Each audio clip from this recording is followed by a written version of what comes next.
Hi friends, ഞാൻ സൈദ അബ്ദുൾ സലാം. ഇന്ന് ഞാൻ വന്നിട്ടുള്ളത് ഒരു മത്തം കൊണ്ടൊരു കറി വെക്കാമെന്ന് വിചാരിച്ചിട്ടാണ്. എനിക്കൊരു ഭീമാകാരനായ മത്തനെ കിട്ടിയിട്ടുണ്ട്. അപ്പോൾ ഞാൻ നിങ്ങളത് കാണിക്കാമെന്ന് വിചാരിച്ചു. എപ്പോഴും കടയിൽ ഇടയ്ക്കിടയ്ക്ക് ദിവസങ്ങളിൽ കടയിൽ വരുന്നതാണ്. കടയിൽ സാമ്പാർ ഉണ്ടാക്കാൻ വേണ്ടിയിട്ടുള്ളതാണ്. അപ്പം അവർക്ക് ഇത് ഒരുപാട് ജോലികളുള്ളതുകൊണ്ട് എന്നോട് ഇതൊന്ന് കട്ട് ചെയ്ത് റെഡിയാക്കി കൊടുക്കാൻ വേണ്ടി പറഞ്ഞേക്കുവാണ്. അപ്പം എനിക്കിത് വെയിറ്റ് താങ്ങും, എനിക്ക് തോന്നുന്ന ഒരു വെയിറ്റ് നോക്കിയിട്ടില്ല, അവർ നോക്കിയിട്ടുണ്ടാവുമായിരിക്കും, എനിക്ക് അറിഞ്ഞൂടാ. ഒരു 25 കിലോക്ക് മുകളിലുണ്ടാവും, അത്രയും വെയിറ്റ് ഉണ്ട്. അപ്പം എനിക്ക് ഇതിനെ ഇങ്ങനെ കൈ കൊണ്ട്, പക്ഷെ അതിൻ്റെ സൈസ് അത്ര വീഡിയോയിൽ കാണുന്നില്ല കേട്ടോ. അപ്പം എനിക്ക് ഇത് പൊന്തിച്ച് കൊണ്ടുവരാൻ പറ്റാത്തതുകൊണ്ട് ബാബുവാണ് ഇത് കൊണ്ടുവന്ന് തന്നത് മുകളിലേക്ക് താഴെ കടയിൽ നിന്ന്. അപ്പം ഞാനൊരു പീസ് ഇതിൽ നിന്ന് എടുത്തിട്ട് ഇന്ന് അവർക്ക് പച്ചക്കറി ഉണ്ടാക്കി കൊടുക്കാമെന്ന് വിചാരിച്ചു, പരിപ്പും മത്തനും ഇട്ടിട്ട്. അപ്പോൾ അവർ സാമ്പാറിലേക്കാണ് ഇത് എടുക്കുന്നത്, കൊഴുപ്പ് കിട്ടാൻ വേണ്ടിയിട്ട്. ഉള്ളി സാമ്പാർ എന്ന് പറയില്ല, കഷ്ണങ്ങളൊന്നും ഇടാതെ രാവിലെ ദോശയിലേക്ക് ഉണ്ടാക്കുന്ന. ഞാൻ പിന്നീട് ഒരു ദിവസം അതിൻ്റെ റെസിപ്പി ചെയ്യാമേ. അപ്പം അതിനൊക്കെ വേണ്ടിയിട്ട് ആണ് അവർ മത്തൻ കഷ്ണങ്ങൾ എടുക്കുന്നത്. അപ്പോൾ എന്നോട് ഇങ്ങനെ ക്യൂബ് കഷ്ണങ്ങളാക്കിയിട്ട് കൊടുക്കാൻ വേണ്ടിയിട്ടാണ് പറയുന്നത്. തൊലിയൊന്നും ചെത്തി കളയണ്ടെന്നാണ് പറഞ്ഞത്. എനിക്ക് തൊലി ചെത്താതെ പറ്റില്ല. ഞാൻ എന്തായാലും തൊലിയൊക്കെ ചെത്തി ക്ലീൻ ചെയ്ത് കട്ട് ചെയ്ത് കൊടുക്കും. പിന്നെ ഇതിനകത്തുള്ള കുരു എന്ന് പറയുന്നത് എനിക്ക് ഭയങ്കര ഫേവറേറ്റാണ്. അപ്പം ഞാൻ ഇതിൻ്റെ കുരു ഇങ്ങനെ വാങ്ങി കഴിക്കാൻ കിട്ടുമല്ലോ, ഡ്രൈ നമ്മുടെ നട്ട്സിൻ്റെ രീതിയിൽ കിട്ടും, മേടിക്കാൻ വേണ്ടിയിട്ട് ഉപ്പിട്ട് വറുത്തതൊക്കെ ഗൾഫിൽ. അപ്പോൾ ഞാൻ ഇവിടെ ഷാർജയിലൊക്കെ വന്നപ്പം കുറേ വാങ്ങി കഴിച്ചിട്ടുണ്ടായിരുന്നു. ബാബു നാട്ടിൽ വരുമ്പോഴൊക്കെ എനിക്ക് കൊണ്ടുവന്ന് തരാറുണ്ടായിരുന്നു. അപ്പം അത് ഞാൻ ഇത് എടുക്കാറുണ്ട്. അപ്പോൾ ഇതിന് മുമ്പത്തെ മത്തൻ്റെ എനിക്ക് ഇവിടുത്തെ ബാബുവേട്ടൻ എന്ന് പറഞ്ഞിട്ട് വേറെ ഒരു ബാബുവിൻ്റെ കൂടെ വർക്ക് ചെയ്യുന്ന ഒരു കുക്ക് ഉണ്ടല്ലോ, അപ്പം അവരെനിക്ക് മത്തൻ്റെ ഇതിന് മുമ്പേ കൊണ്ടുവന്ന മത്തൻ്റെ കുരു എനിക്ക് കൊണ്ടു തന്നിട്ടുണ്ടായിരുന്നു. ഞാനതിനെ നന്നായി ക്ലീൻ ചെയ്ത് എടുത്തിട്ട് ഉണക്കിയിട്ട് പിന്നെ ഉണക്കാൻ ഇങ്ങനെ പ്ലേറ്റിൽ നിരത്തി ഇവിടെ വെച്ചാൽ മതി, റൂമിൽ വെച്ചാൽ മതി, ഉണങ്ങി കിട്ടും. നിങ്ങൾക്കാണെങ്കിൽ വെയിലത്ത് വെക്കാൻ പറ്റും. അപ്പം ഞാനതിന് മുമ്പേ ഒരു മത്തങ്ങൻ്റെ ഷേക്ക് ജ്യൂസ് കാണിച്ചിട്ടുണ്ടായിരുന്നു, ഒരു വീഡിയോ. നിങ്ങൾക്ക് കണ്ടോയെന്ന് അറിയില്ല, ആരും അങ്ങനെ വീഡിയോ ഒന്നും കണ്ടുവരുന്നതേ ഉള്ളൂ എൻ്റെ. അപ്പം അത് കല്യാണങ്ങൾക്കൊക്കെ കൊടുക്കുന്നതാണ് നാട്ടിൽ. എനിക്ക് ബാബു പറഞ്ഞു തന്ന ഒരു റെസിപ്പിയാണ്. ബാബു കല്യാണത്തിന് കുക്ക് ചെയ്യാൻ പോകാറുണ്ടായിരുന്നു, കാറ്ററിങ് സർവീസ് നാട്ടിൽ. അപ്പം പോയപ്പം ബാബു കണ്ടിട്ടുണ്ടായിരുന്നു മത്തങ്ങയിൽ ഒരു സ്കൂപ്പ് ഐസ്ക്രീമും, മത്തങ്ങ പുഴുങ്ങിയെടുത്തിട്ട് പാലും ഒരു സ്കൂപ്പ് ഐസ്ക്രീമും പഞ്ചസാരയും ഒക്കെ ചേർത്തിട്ട് നല്ല മത്തങ്ങ ഷേക്ക് ജ്യൂസ് ഉണ്ടാക്കാം. അപ്പം അതുപോലെ അപ്പം അതിൽ ഞാൻ പറയുന്നുണ്ടായിരുന്നു മത്തങ്ങയുടെ കുരു എടുത്തിട്ട് ഉണക്കുന്നത്. എന്നിട്ട് ഉണക്കിയിട്ട് അത് കുറച്ച് ഉപ്പ് കുടഞ്ഞ് കൊടുത്തിട്ട് വറുത്ത് എടുത്ത് കഴിക്കാം. പിന്നെ ഇത് പച്ചയിൽ ജ്യൂസ് അടിച്ച് കഴിക്കാം മത്തങ്ങ. ഞാനപ്പം ഇത് വറുത്തിട്ട് കുരുവോടുകൂടെയാണ് ഞാൻ കഴിക്കുന്നത് കേട്ടോ, തൊലിയോടുകൂടെയാണ് ഞാൻ കഴിക്കുന്നത്. അത് തൊലിയൊക്കെ കഴിക്കുന്നത് നല്ലതല്ലേ എല്ലാത്തിൻ്റെയും. അപ്പോൾ ഇതൊരു വിത്തല്ലേ, നല്ല വിത്തല്ലേ, നല്ലതല്ലേ, ഞാൻ കഴിക്കാറുണ്ട്, എനിക്ക് ഭയങ്കര ഇഷ്ടം. അപ്പം ഞാനത് പറഞ്ഞപ്പം എനിക്ക് കിട്ടിയേക്കുവാണ് ഇത്. ഇതിൻ്റെ സൈസ് എന്ന് പറയുന്നത് ഇതിൽ കാണുന്നില്ല, നിങ്ങൾക്ക് അത്രയും കാണുന്നില്ല എന്നാണ് എനിക്ക് തോന്നുന്നത്. ഇതേ എൻ്റെ ഈ ഒരു കൈ കൊണ്ട് ഇങ്ങനെ പിടിച്ചിട്ട് ഇതിനകത്ത് കൊള്ളാത്ത അത്രയും സൈസ് ഉണ്ട് കേട്ടോ. അപ്പം ഞാനിത് എന്തായാലും കട്ട് ചെയ്യാൻ പോവുകയാണ് കുരു എടുക്കാൻ വേണ്ടിയിട്ട്. അപ്പം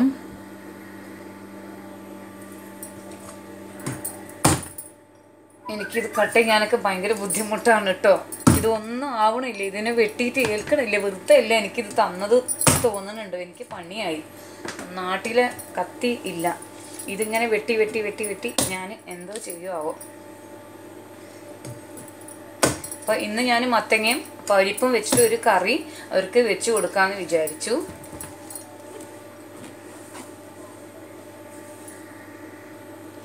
അപ്പോൾ ആ ഒരു ടൈമിൽ ഞാനൊരു പാട്ട് പാടാൻ നോക്കാം കേട്ടോ. ഇത്തിരി പൂവിൻ്റെ കൈക്കുമ്പിളിൽ വീണ മുത്തേ മണിമുത്തേ,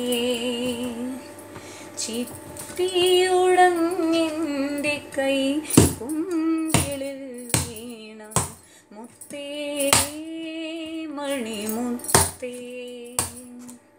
മാറോടണച്ചു ഞാൻ പാടാം താമര നൂലിന്മേലോലം, മാറോടണച്ചു ഞാൻ പാടാം താമര പൂവിന്മേലോലം, നീർമണിമുത്തേ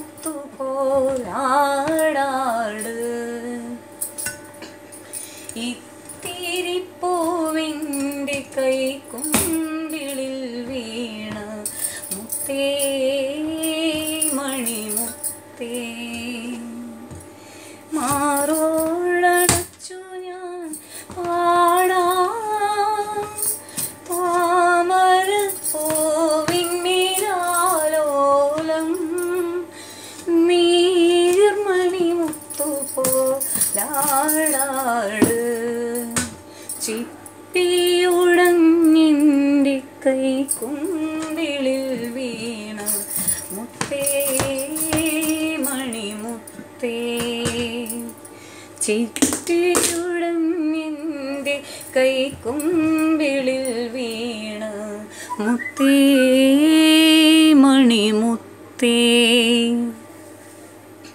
അപ്പോൾ നമ്മുടെ മണിമത്തൂരിലായിരുന്നു ശിവരാത്രികൾ എന്ന് പറഞ്ഞിട്ടുള്ള നമ്മുടെ മമ്മൂട്ടി സുഹാസിനിയും നടിച്ച പടമാണ് അത്. അവർ ഗംഭീരമായിട്ട് അഭിനയിച്ചിട്ടുള്ള ഒരു ഫിലിമാണ്. എല്ലാവർക്കും ഭയങ്കര നൊസ്റ്റാൾജിക് ഫീലിംഗ് ഉണ്ടാക്കുന്ന ഒരു ഫിലിമാണത് അല്ലേ. അപ്പോൾ എന്തായാലും ഞാൻ മത്തനെ ഒരുപാട് സ്ട്രെയിൻ ചെയ്ത് പൊളിച്ചെടുത്തിട്ടുണ്ട്. പക്ഷേ ഇതിനകത്ത് കുരു കുറവാണ് കേട്ടോ. എൻ്റെ പ്രതീക്ഷയൊക്കെ പോയി. കുരു കുറവാണ്, ഇത് ഇളയതാണ് തോന്നുന്നുണ്ട്. അപ്പോൾ ഇതിനകത്ത് കഴമ്പ കുഴപ്പമില്ല. എന്തായാലും ഞാൻ കുരുവിനൊക്കെ ഇങ്ങനെ പെറുക്കിയെടുക്കാൻ പോവുകയാണേ. അപ്പോൾ കുരുവിനൊക്കെ ഒരു പ്ലേറ്റിലേക്ക് ആക്കാം. അപ്പം ഞാനിങ്ങനെ പാട്ടൊക്കെ പാടിയാണ് എപ്പോഴും കുക്കിങ് കേട്ടോ. അപ്പോൾ ബാത്റൂമിൽ കയറിയാലും നന്നായിട്ട് പാടാറുണ്ട്. അപ്പോൾ ഇനി അടുത്തൊരു പാട്ട് പാടിയാലോ. നിന്നെ തലോടും തെന്നൽ കള്ളക്കൊഞ്ചലുമായി പമ്മിപ്പതുങ്ങി വന്നേ മിഴി മൂടിയ നാണം കിന്നാരക്കാറ്റിൻ്റെ കാതിൽ കിന്നാരക്കാറ്റിൻ്റെ കാതിൽ പുന്നാരം ഞാനൊന്ന് ചൊല്ലി നിന്നെ ഉണർത്താൻ രാവുണർന്നീ രാവിനു കൂട്ടിരുന്നേ. ഓ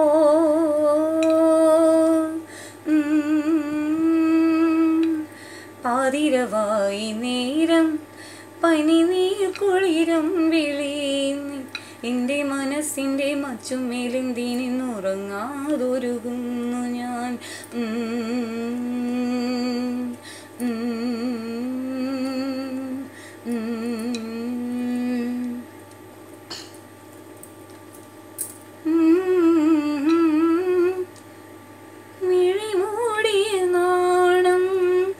നമ്മുടെ മിൻമിനി ചേച്ചി പാടി അനശ്വരമാക്കിയ നമ്മുടെ എല്ലാവർക്കും ഭയങ്കര പ്രിയപ്പെട്ടതായിരിക്കും കനക നടിച്ച ഫിലിമാണ്. എനിക്ക് ഭയങ്കര ഇഷ്ടമാണത്. ഇതിൽ ഇന്നസെൻ്റ് ഏട്ടൻ്റെ നല്ല ഒരു ഡയലോഗുണ്ട്. ഇതല്ല ഇതിനപ്പുറവും ചാടി കടന്നവനാണ് ഈ KK ജോസഫ് എന്ന് പറഞ്ഞിട്ട് ആ ഒരു കോണി സ്റ്റെയർ കേസ് ചാടി കടക്കുന്ന ഒരു കോമഡി ഡയലോഗുണ്ട് അല്ലേ. അപ്പം ഞാനിങ്ങനെ മത്തങ്ങേൻ്റെ കുരുകളൊക്കെ ഇങ്ങനെ എടുത്തുകൊണ്ടിരിക്കുവാണ്.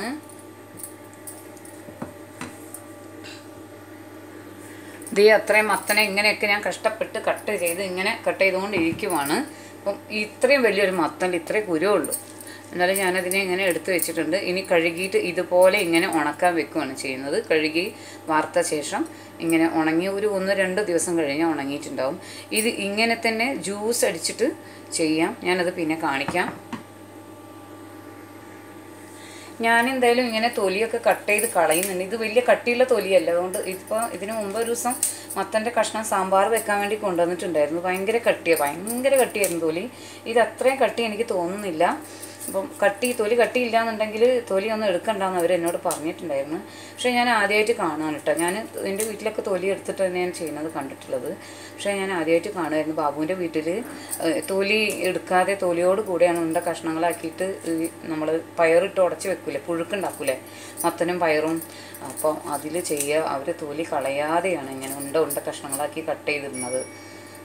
പിന്നെ ഇതിപ്പം ഇന്ന് ഇവിടുത്തെ കടയിൽ ബാബുവേട്ടൻ പറഞ്ഞിട്ടുണ്ടായിരുന്നു ഒരു ചക്കര മത്തൻ എന്ന് പറഞ്ഞ സംഭവം ഉണ്ടല്ലോ. അപ്പം ചക്കരയും പയറും ഇട്ടിട്ട് അത് നമുക്ക് ഉണ്ടാക്കാമെന്ന് പറഞ്ഞിട്ടുണ്ടായിരുന്നു. അപ്പം ഞാൻ ചെയ്യുവാണെങ്കിൽ ആ റെസിപ്പി ഞാൻ ഇടുന്നതാണ് യൂട്യൂബിൽ. അപ്പം അത് അറിയാത്തവർക്ക് അത് ഉണ്ടാക്കി നോക്കാം.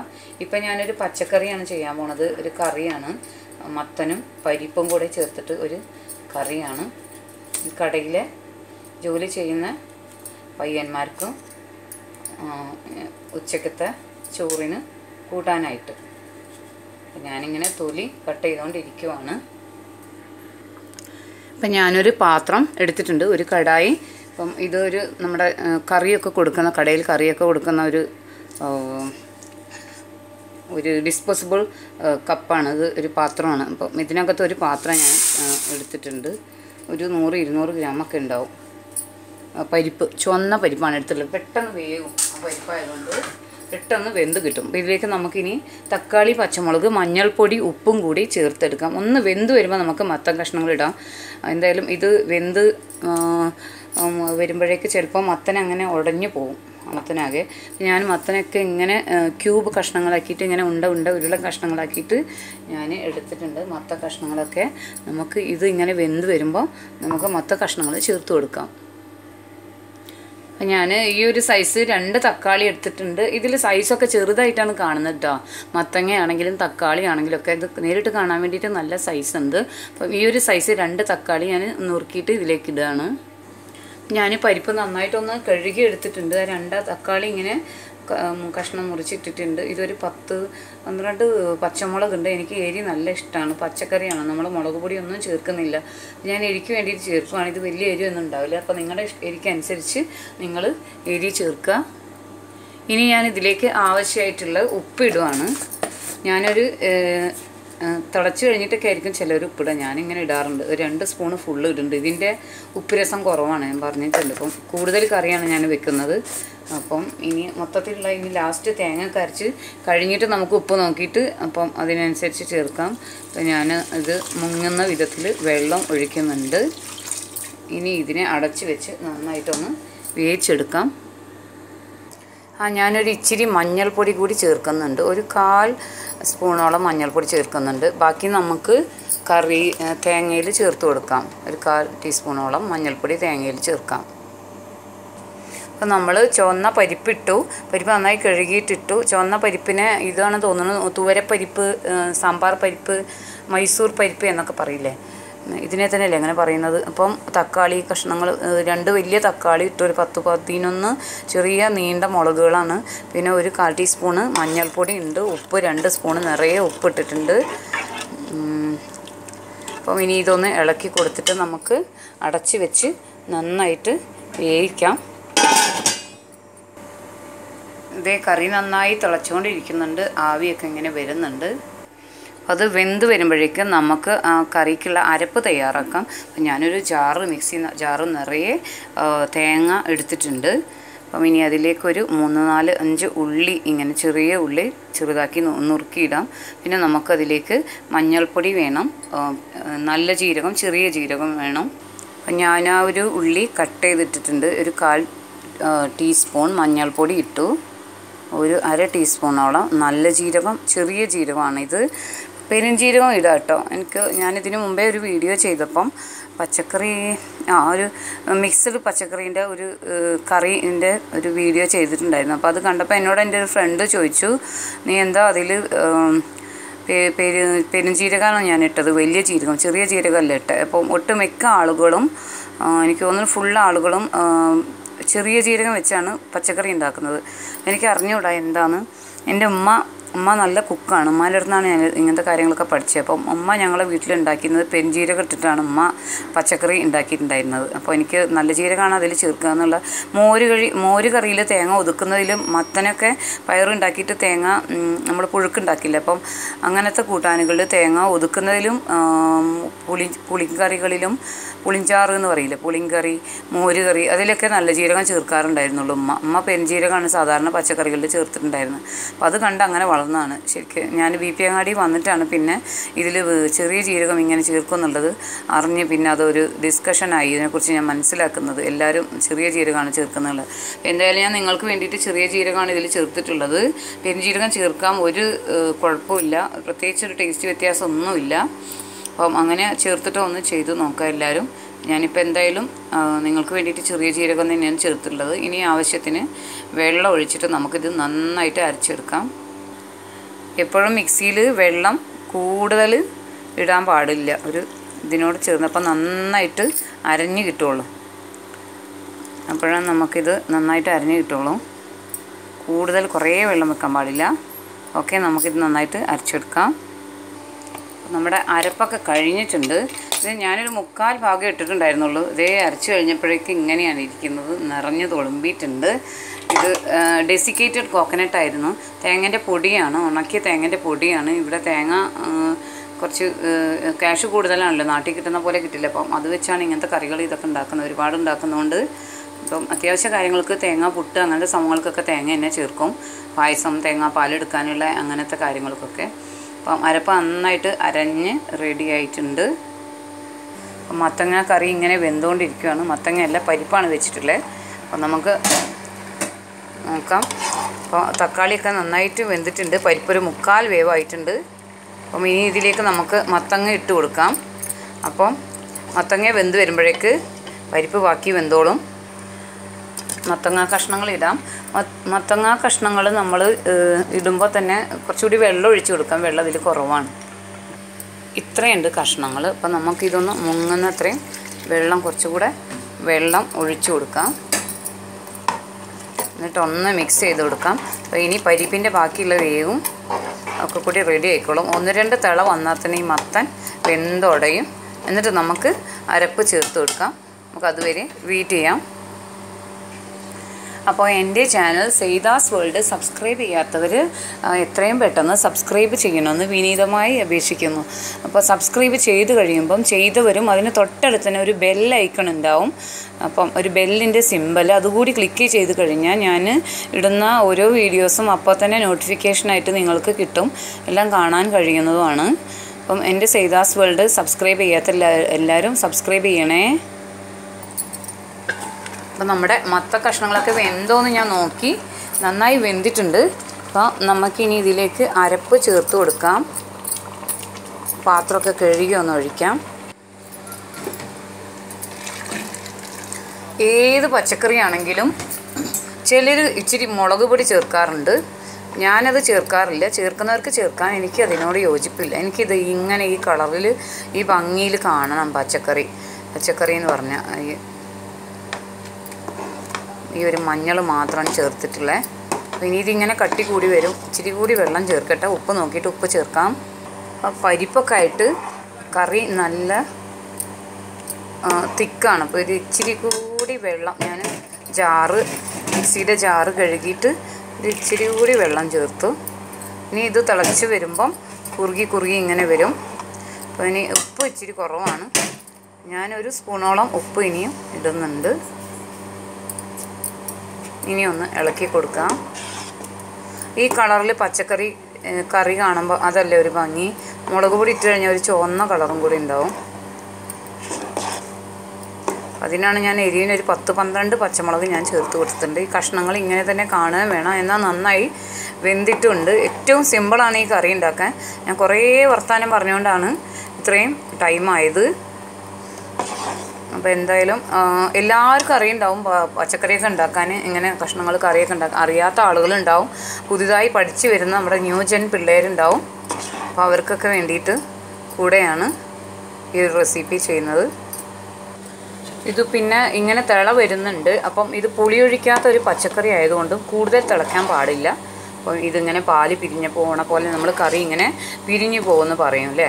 അപ്പം ഇനി നമുക്കിതിനെ ഓഫാക്കി എടുക്കാം. എന്നിട്ട് കടുക്, വറ്റൽമുളക്, കറിവേപ്പില നമുക്ക് വെളിച്ചെണ്ണയിൽ മൂപ്പിച്ചിട്ട് ഇതിന് മുകളിലേക്ക് ഇട്ട് കൊടുക്കാം. കറിയിൽ കടുക് പൊട്ടിക്കാനായിട്ട് ഞാനൊരു പാന് അടുപ്പിൽ വെച്ചു. അപ്പം എണ്ണ ഒഴിച്ചിട്ടുണ്ട്. എണ്ണ ചൂടായി വരുന്നുണ്ട്. അപ്പോൾ നമുക്കതിനേക്ക് ആവശ്യമായിട്ടുള്ള കടുകിട്ട് കൊടുക്കാം. ഇനി വറ്റൽമുളക്. കറി കൂടുതൽ ഉണ്ടായതുകൊണ്ട് തന്നെ ഇപ്പം ഞാൻ കൂടുതൽ കടുക് ഇട്ടിട്ടുണ്ട്, വറ്റൽമുളക് ഇട്ടിട്ടുണ്ട്. ഇനി കറിവേപ്പില ഇട്ടു.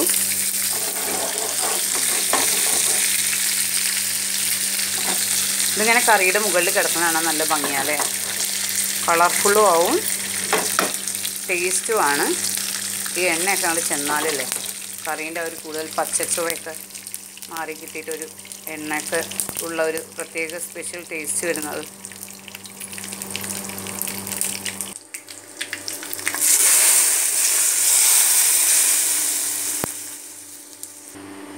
അപ്പം ഇത് നല്ല കളറുണ്ട്. ആ ഒരു കളറും ഈ ഒരു വീഡിയോയിൽ കിട്ടുന്നില്ല. നേരിട്ട് കാണാൻ ഭയങ്കര ഭംഗിയുണ്ട്. അപ്പോൾ എന്തായാലും നമ്മുടെ മത്തൻ പരിപ്പ് കറി ഇവിടെ റെഡി ആയിട്ടുണ്ട്. അപ്പോൾ എല്ലാവരും ട്രൈ ചെയ്ത് നോക്കണം. അറിയാത്ത ആളുകൾ കേട്ടോ. സാധാരണ എല്ലാവർക്കും അറിയാവുന്ന കറി തന്നെയാണിത്. എൻ്റെതായ രീതിയിലാണ് ചെയ്തിട്ടുള്ളത്. ചിലപ്പോൾ ചെറിയ വ്യത്യാസങ്ങളൊക്കെ ഇതിലും കാണും കേട്ടോ. അപ്പോൾ എൻ്റെ സെയ്താസ് വേൾഡ് എല്ലാവരും സബ്സ്ക്രൈബ് ചെയ്യണം ചാനൽ. അപ്പം ഇനി ബാക്കിയുള്ള മത്തൻ കഷ്ണങ്ങൾ ഞാനിങ്ങനെ കട്ട് ചെയ്തുകൊണ്ടിരിക്കുവാണ്. അപ്പം ഞാൻ എന്തായാലും തൊലി കളയുന്നില്ല. ഇത്രയും മത്തൻ ഞാൻ കട്ട് ചെയ്ത് വരുമ്പോഴേക്ക് ഞാനൊരു വഴിക്കാവും. അപ്പോൾ അവരെന്നോട് പറഞ്ഞിട്ടുണ്ടായിരുന്നു തൊലി കളയണ്ട. തൊലി അത്ര വലിയ കട്ടിയില്ല. ഞാൻ എന്തായാലും തൊലി കളയുന്നില്ല. അപ്പം അവർക്ക് സാമ്പാറിലിടാൻ വേണ്ടിയിട്ടാണ്. ഞാൻ പറ്റിയാലൊരു മത്തനും പയറും ഇട്ടിട്ടൊരു ചക്കര മത്തൻ കൂട്ടാനുണ്ടാക്കും. ഞാൻ ചെയ്യുവാണെങ്കിൽ ഞാൻ യൂട്യൂബ് വീഡിയോ ചെയ്യാം. പിന്നെ എന്തൊക്കെ മത്തൻ കൊണ്ടുള്ള വിഭവങ്ങളെന്നറിയാമോ? മത്തൻ കൊണ്ട് എന്തൊക്കെ ചെയ്യാൻ പറ്റുമെന്നറിയോ?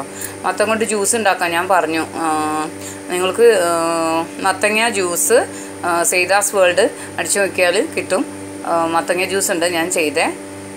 അപ്പം മത്തങ്ങ ജ്യൂസ് ഉണ്ടാക്കാം. അതുപോലെ ചക്കര മത്തനും ചേർത്തിട്ട് പയറൊക്കെ ഇട്ടിട്ട് ചക്കര മത്തനും ഉണ്ടാക്കാം. മത്തങ്ങ പുഴുക്ക് ഉണ്ടാക്കും. പയറിട്ടിട്ട് തന്നെ മുതിരിട്ടിട്ട് ഉണ്ടാക്കാം മത്തങ്ങേൻ്റെ പുഴുക്ക്. പിന്നെ മത്തങ്ങ പായസം ഉണ്ടാക്കാം. സാധാരണ പായസം ചെയ്യുന്ന ഒരു പ്രൊസീജിയറിൽ തന്നെ നമുക്ക് പായസം ഉണ്ടാക്കാം. ഹൽവ ഉണ്ടാക്കാം. മത്തങ്ങേൻ്റെ ഹൽവ ഉണ്ടാക്കാം. അങ്ങനെ കുറേ ഐഡിയാസ് ഉള്ളവർക്ക് എന്ത് ഡിഷ് വേണമെങ്കിലും ഉണ്ടാക്കാം. അപ്പോൾ ഓക്കെ, ഇനി അടുത്ത വീഡിയോയിൽ കാണാം. Okay, bye. Thank you all.